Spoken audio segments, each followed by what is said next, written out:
ओम गंगणपतये नमः। नमस्कार, आप सभी का हमारे दिव्यरत्न ज्ञान चैनल में बहुत बहुत हार्दिक स्वागत है। मई 2022 मेष राशि फल। आज हम आपको संपूर्ण विश्लेषण बताएंगे। स्वास्थ्य, शिक्षा, व्यापार, परिवार, करियर, धन संपदा, तमाम तरह की जो हमारे जीवन की आवश्यकताएं होती हैं, मूलभूत जो जरूरतें हैं, उन चीज़ों का किस तरह से प्रभाव पड़ने वाला है। कार्यक्रम को बहुत ध्यानपूर्वक आप समझेंगे, देखेंगे तो निश्चित रूप से आपको आपके जीवन में इससे एक मार्गदर्शन प्राप्त होगा। क्योंकि ज्योतिष शास्त्र को बताया गया है कि वेदस्य निर्मलम चक्षु ज्योतिष शास्त्र मकलमसम, यानी कि ज्योतिष शास्त्र जो है वेदांग का आंख है, और आंख खोल करके हम जब चलते हैं तो हमें निश्चित रूप से अपना जो मार्ग है वो सही तरह से दिखता है और हम उस रास्ते पर निरंतर चलते चले जाते हैं। गोचर ग्रहों की बात करें तो निश्चित रूप से इस पूरे माह के अंदर कुछ ग्रहों का परिवर्तन भी होगा और मेष राशि के अंदर सूर्य, चंद्र, राहु 15 मई तक रहेंगे और 15 मई के बाद राहु सूर्य ग्रह यहां से चेंज होकर के वृषभ राशि में चले जाएंगे। वृषभ राशि के अंदर बुध ग्रह विराजमान रहेंगे और पूरे माह वो विराजमान रहेंगे। मेष राशि वाले जातकों के जीव के सप्तम भाव में, यानी कि जो आपका 7th हाउस है, केतु का प्रभाव बना हुआ रहेगा। एकादश भाव के अंदर मंगल शनि की युति बनेगा। 17 मई को मंगल जो है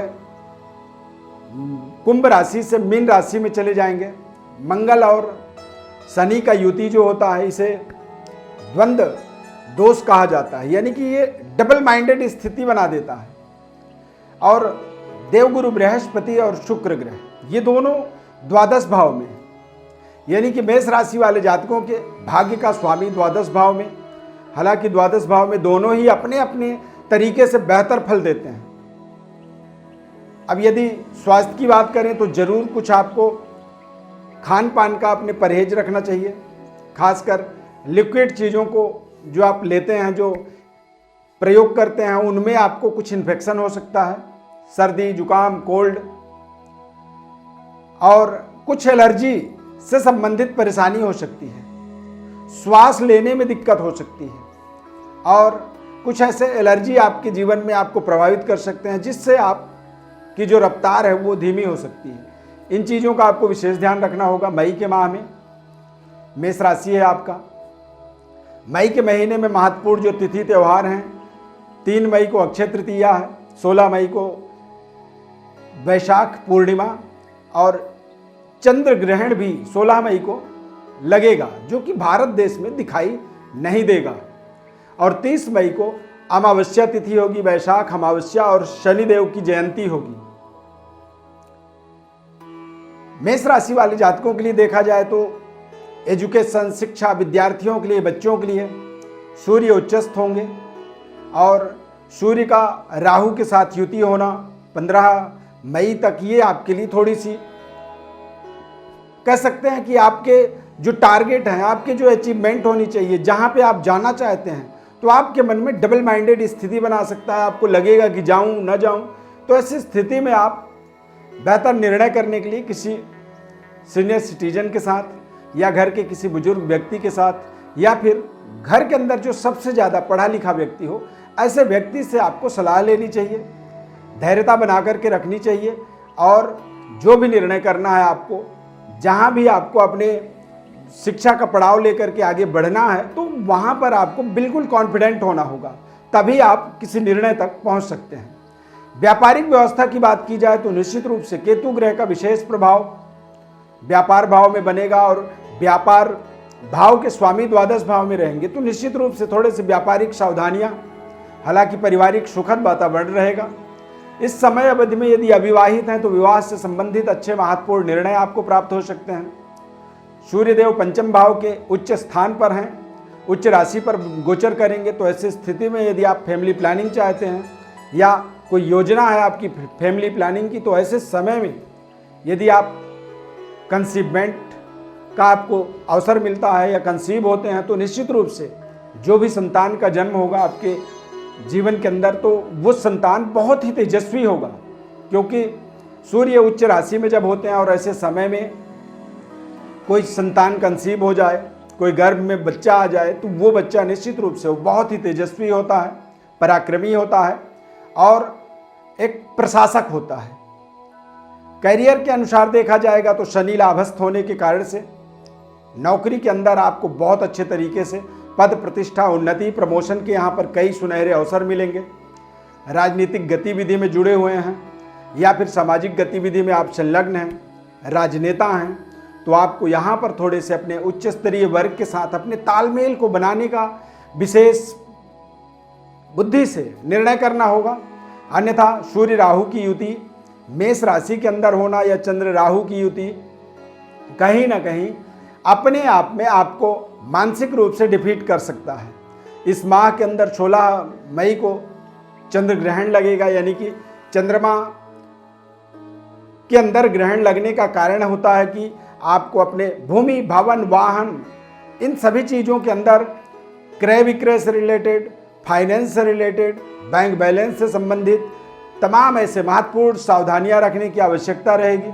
अन्यथा कई बार कुछ बड़ा निर्णय ले तो लेते हैं, कुछ बड़ी इन्वेस्टमेंट कर तो देते हैं, लेकिन बाद में उसका पश्चाताप हो जाता है कि अब क्या करें, पैसे तो हमारे लग गए, लेकिन उसका सही तरीके का रिफंडिंग नहीं हो पा रहा है या हम उसको फिर से रिकवर नहीं कर पा रहे हैं। तो ऐसे तमाम तरह की जो समस्याएं हैं वो आप यहाँ पर देखेंगे कि बन रहे हैं और उन समस्याओं से आपको थोड़ा सा परहेज रखने की आवश्यकता रहेगा।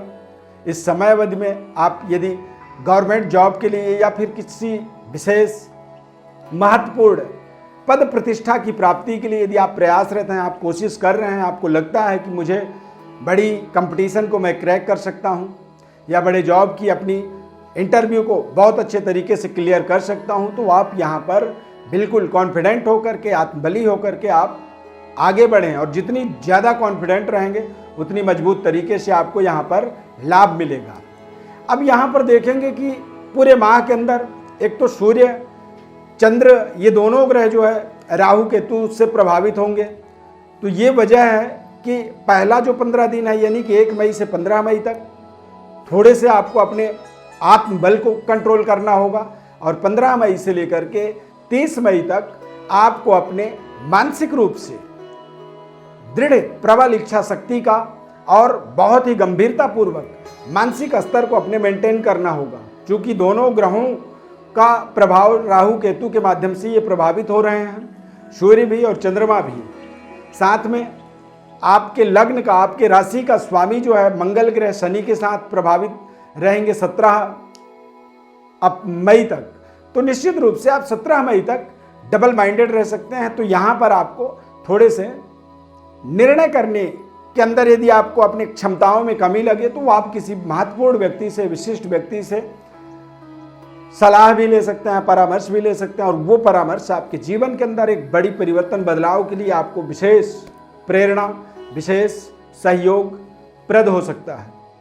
प्रिय दर्शकों, इस पूरे माह के अंदर आपको कुछ आध्यात्मिक, धार्मिक और अध्यात्म के विकास के अंदर भी आपको बड़े कार्य करने के सुनहरे अवसर मिलेंगे। मांगलिक कार्यों में आप सम्मिलित होंगे। यहाँ पर आप किसी फंक्शन में, रिंग सेरेमनी में, मैरिज सेरेमनी के अंदर आप जा सकते हैं। अविवाहित हैं तो विवाह के अच्छे वहाँ पर प्रस्ताव आपको या फिर नई रिलेशनशिप जुड़ सकता है।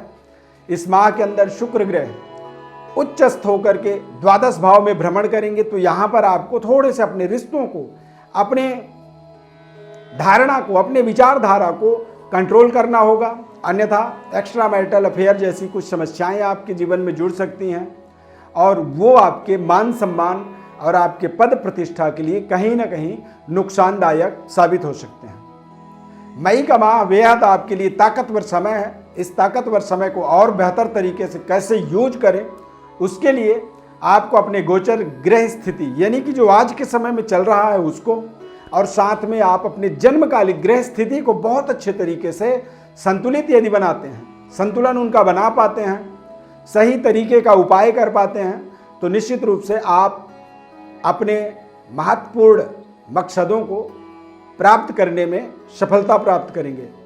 अब उसके लिए आपको जन्म पत्रिका का संपूर्ण विश्लेषण आवश्यक होता है। गोचर कालिक विश्लेषण तो हमने राशिफल के माध्यम से आपको बताया है, और आप अपनी जन्म पत्रिका का विश्लेषण निरीक्षण करवा सकते हैं हमारे व्हाट्सएप नंबर पर अपनी डिटेल्स भेज करके, और वो भी निःशुल्क रूप से। उसके लिए कोई आपको चार्ज देने की आवश्यकता नहीं होती है।